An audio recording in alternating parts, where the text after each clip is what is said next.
Imagina essa cena. Você para à beira do rio, de uma piscina, do mar, que seja, e solta a seguinte pergunta: o que me impede de ser batizado agora mesmo? Qual seria a resposta exata de Deus para isso? Olá, seja muito bem-vindo a mais uma análise aqui no Tá na Palavra. Olha, se você é um cristão novo, dando aqueles primeiros passos, ou se já está na caminhada há um tempo e decidiu descer as águas, esse nosso estudo de hoje foi feito sob medida para você. A gente vai mergulhar fundo nos fundamentos da nossa fé. Bora começar? Hoje a nossa jornada está bem direta. A gente começa com as boas-vindas ao nosso canal. E depois a gente vai direto para a incrível história do eunuco. Desvendar aquele mistério no versículo 37, analisar a evidência de Atos 19 e, por fim, descobrir qual é o único impedimento real para o batismo. Então vamos lá. Seção 1. Bem-vindo ao Tá na Palavra. O nosso grande objetivo aqui é transformar textos históricos bíblicos num mapa super claro para a sua vida espiritual. A gente está começando hoje uma série completa, baseada nos fundamentos listados lá em Hebreus, capítulo 6, versículo 1 e 2. Pensa nisso, como a construção de uma base mesmo, sabe? A gente vai usar uma pergunta muito famosa do livro de Atos, como um gancho para entender o que é o arrependimento, o que é a fé de verdade, a doutrina dos batismos e muito mais. É basicamente um guia definitivo para quem quer construir a vida espiritual em cima de uma rocha bem firme. Beleza, vamos para a seção 2, a história do eunuco. Para dar o pontapé inicial, a gente vai direto para o livro de Atos, capítulo 8, na famosa história do encontro entre o evangelista Felipe e o eunuco. Mas essa aí a gente precisa entender o contexto desse cara. Porque confia em mim, isso muda muita coisa. Esse eunuco não era uma pessoa qualquer.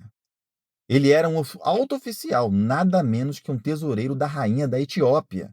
Um cara com poder, com recursos, que tinha tanta, mas tanta sede de Deus que viajou uma distância absurda até Jerusalém. E só para adorar. Ele estava voltando para casa na carruagem dele, lendo o profeta Isaías. Mas aí tem um detalhe crucial. Lá no Antigo Testamento, em Deuteronômio 23, no versículo 1, a lei proibia eunucos de entrarem na congregação do Senhor. Ou seja, era um cara que buscava Deus com todo o coração, mas que vivia sendo marginalizado. Ele esbarrava o tempo todo nessas limitações duras da velha aliança. E é exatamente nesse cenário complicado que o evangelho entra em ação, quebrando tudo. Felipe chega perto da carruagem, explica que aquele texto de Isaías que ele estava lendo falava justamente sobre Jesus. E do nada, lá no versículo 36, eles passam por um lugar que tinha água. O eunuco que passou a vida inteira ouvindo: "Não pode, não entra, você tem um impedimento". Olha para Felipe e faz a pergunta: "Olha, aqui tem água. O que me impede de ser batizado?". O evangelho de Cristo estava naquele exato momento derrubando todas as barreiras que prendiam esse cara. A água estava ali, mas aí será que ainda faltava alguma coisa? E isso nos joga direto para a seção 3, o mistério do versículo 37. Isso nos leva para o clímax histórico do nosso estudo de hoje. Se você tiver com a Bíblia aí, vale a pena abrir. Dependendo da tradução que você usa, pode ser que o versículo 37 de Atos 8 esteja entre colchetes ou no rodapé. Ou pasme, pode ser que ele nem esteja aí. Sério.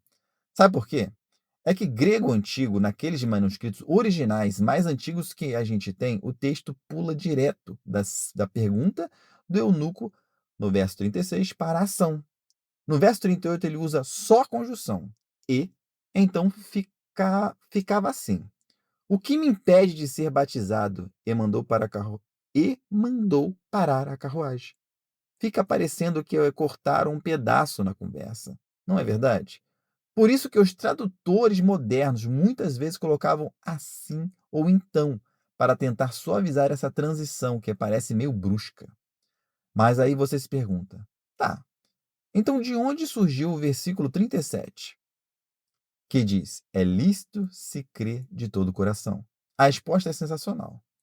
Imagina um copista, um escriba antigo, lá nos primeiros séculos. Ele olhou para esse texto e sentiu a mesma coisa que a gente. Ué, a transição está estranha. É mais importante que isso. A igreja primitiva tinha uma regra de ouro inegociável.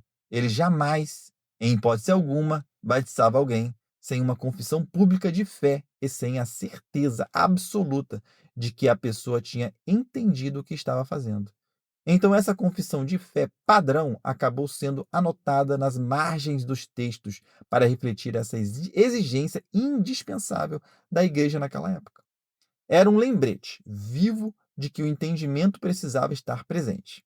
O que nos traz para a seção 4, a evidências de Atos 19. Aí talvez você pense, ok, se foi só uma anotação histórica na margem, será que isso realmente é uma regra bíblica? Para responder isso, a gente precisa falar rapidinho sobre a hermenêutica bíblica. É um nome bonito para o princípio que diz que a palavra de Deus não se contradiz. A Bíblia inteira concorda na sua teologia. Então, mesmo que esse verso 37 seja um acréscimo de um cristão lá da antiguidade, a Bíblia toda concorda com a verdade que ele carregava. E a prova cabal que a fé genuína e o ensino correto são obrigatórios antes do batismo está nos passos do próprio apóstolo Paulo, lá em Atos 19. Pensa numa verdadeira investigação. Paulo chega na cidade de Éfeso, que esbarra com alguns discípulos, mas ele nota que tem alguma coisa estranha, sabe? Faltava algo. Aí ele pergunta lá na lata: Vocês receberam o Espírito Santo quando creram? A resposta dele foi: a gente nem sabia que o Espírito Santo existia.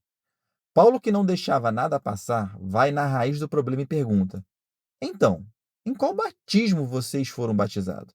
Eles respondem que tinham recebido só o batismo de João Batista, ou seja, eles até tinham um batismo de arrependimento, mas não faziam ideia da obra completa de Jesus na cruz e da ressurreição. A conclusão do apóstolo é imediata. O ensino dele estava deficiente. Um batismo sem o entendimento da revelação completa não servia de nada. O que Paulo faz? Ele prega o evangelho completinho para eles e adivinha, eles precisaram ser rebatizados. Agora do jeito certo, no nome do Senhor Jesus. A falta de conhecimento simplesmente anulou o primeiro batismo. E chegamos à nossa última parte. Seção 5. O único impedimento. Agora a gente junta todas as peças do quebra-cabeça. Qual é a resposta definitiva para a pergunta daquele eunuco? Olha, o que impede alguém de descer as águas não é de onde a pessoa vem, não é o quanto de dinheiro ela tem, nem os erros do passado que ela cometeu. Nada disso. A única coisa que de fato impede você de ser batizado é a falta de entendimento e a ausência de fé sólida, de uma base verdadeira. O batismo exige que a ficha tenha caído, sabe? Que tem que ter revelação das boas novas. Antes sequer falar em água, lá no versículo 30, Felipe vira para o eunuco e pergunta: Você entende o que está lendo? O eunuco estava lendo o profeta, mas não sabia quem era o Salvador, sem entender de verdade quem é Jesus e o que ele fez por nós. É impossível dar um passo tão sério quanto o batismo, e a gente é justamente por isso que dessa necessidade absoluta de entendimento que a gente criou essa série especial aqui no Tá na Palavra. Se você está se preparando para o batismo, ou se só quer ter aquela certeza de que os alicerces da sua fé estão bem plantados, vocês não podem perder os nossos próximos estudos. A gente vai descer junto aqueles fundamentos lá em Hebreus 6.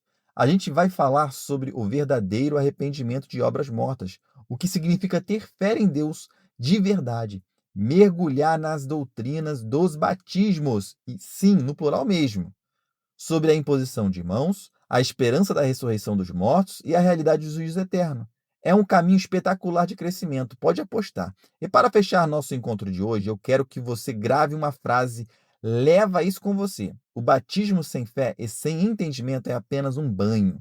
Entender o sacrifício de Jesus e crer nele, de fato, é a única coisa que transforma a água num ato de aliança eterna, onde a gente morre para o mundo e nasce para Deus.